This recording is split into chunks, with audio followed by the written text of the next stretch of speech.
Hey everyone, I just want to do a quick rundown of how the mini chucks are assembled. So I have pretty much all of my parts here.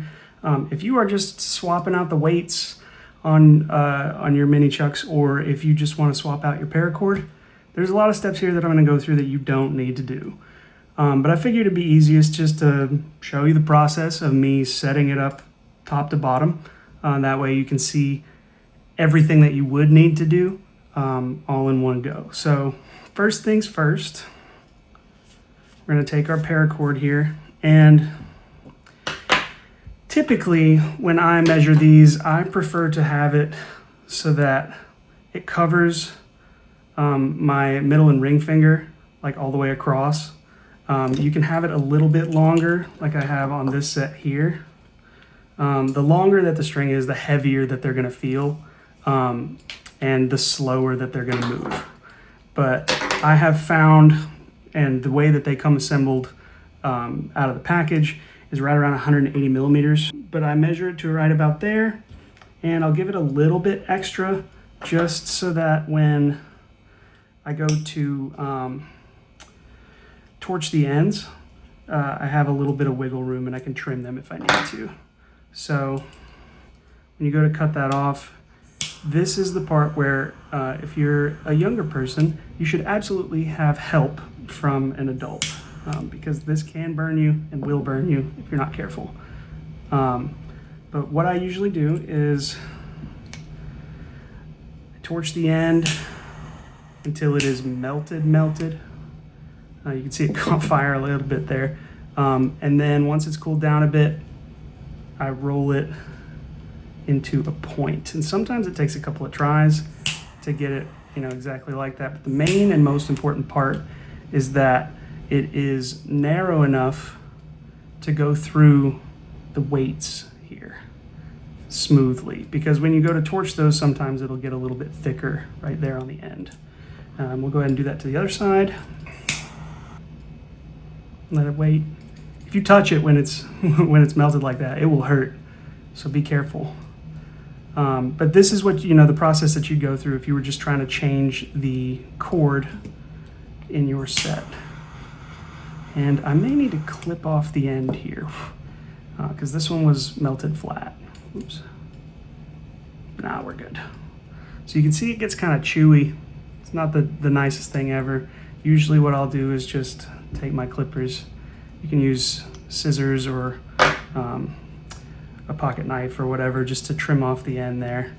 And that is that all set. So in the package for your mini chucks, you're gonna get a little tiny Allen key, a 1.5 millimeter Allen key.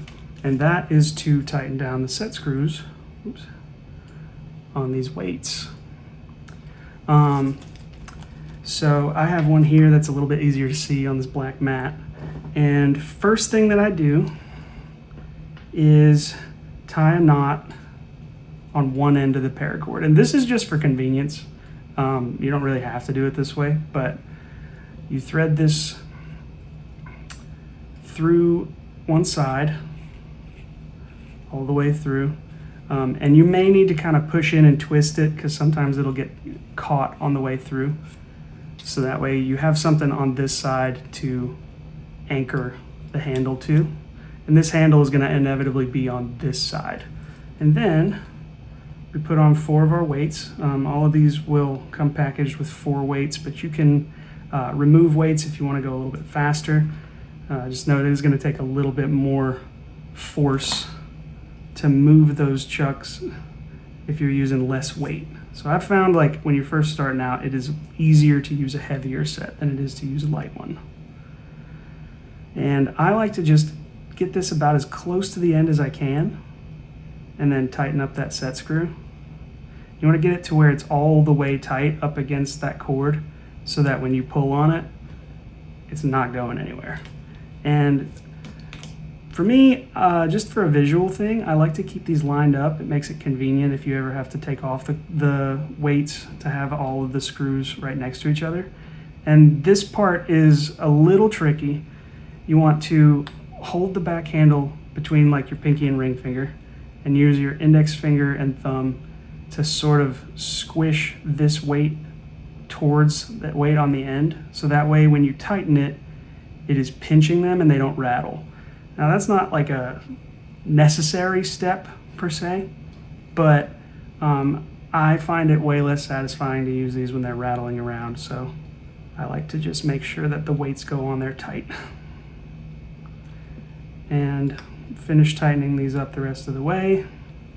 If they feel a little bit loose, you can use the other end of the Allen key to get a little bit more leverage to tighten those down. But I just like to keep them at least, you know, on the same side when I assemble them. And then this should slide right into place on the inside of the handle. And then I give it a couple of twists just to center the weights on the inside. Just because you kind of, personally, I like it when the weights spin in the handle, so you kind of get this, oh, that one didn't even do it. You kind of hear it. They're rotating in there, so the spinning is smooth, as opposed to it just like bending the cord around as you go. And that's something that as you use them, they will kind of loosen up over time. And then this step, you will not have to do because I will have already done it, but just throw a little bit of thread locker on this. This is printed in PLA, so PLA is pretty chemical resistant, and you don't have to worry too much about the thread locker messing with the plastic. With some other 3D printed plastics, you can't use thread locker because it will start to melt the plastic, which is not a fun time. But then we'll go ahead and untie this knot here, and this side is good. This side is all set. And we'll do the same thing on the other side. So this threads through here, and we'll kind of twist as we go until it pops out the other side. And then throw on our weights. And this side is the side that's a little bit thicker on the end, but usually you can kind of work it through.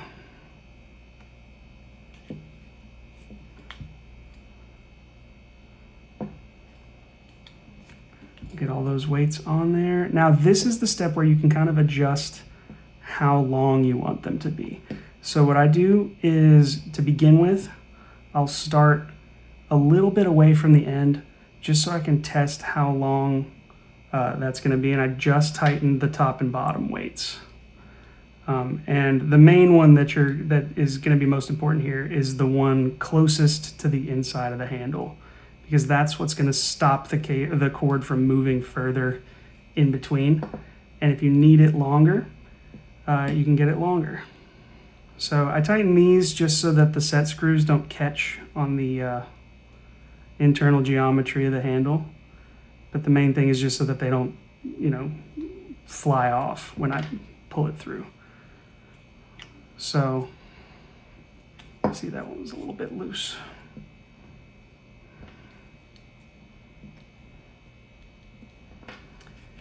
And you put that into the handle. You are going to have more than you need here, so we'll cut that in a minute. But I test that. That is a little bit tight, so I think I'm going to go out a little bit more.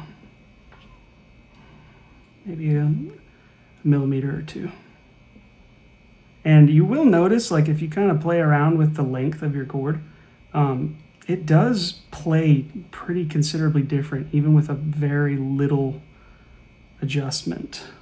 And then we'll pull that through. Just get caught up a little bit. So you see how this is kind of separated? When they're all really tight up against one another, they slide in a lot easier because they can't twist as you tighten them. It's the same thing as before. You pinch that close together. Get the bottom one tight.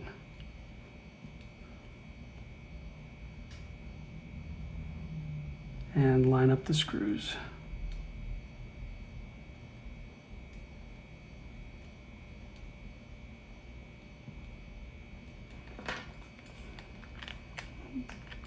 And that feels much better. It's not so like tight into my hand there. So we'll go ahead and pop that back out. I'm going to clip off this other end here. and throw it back into the handle. A little more thread locker.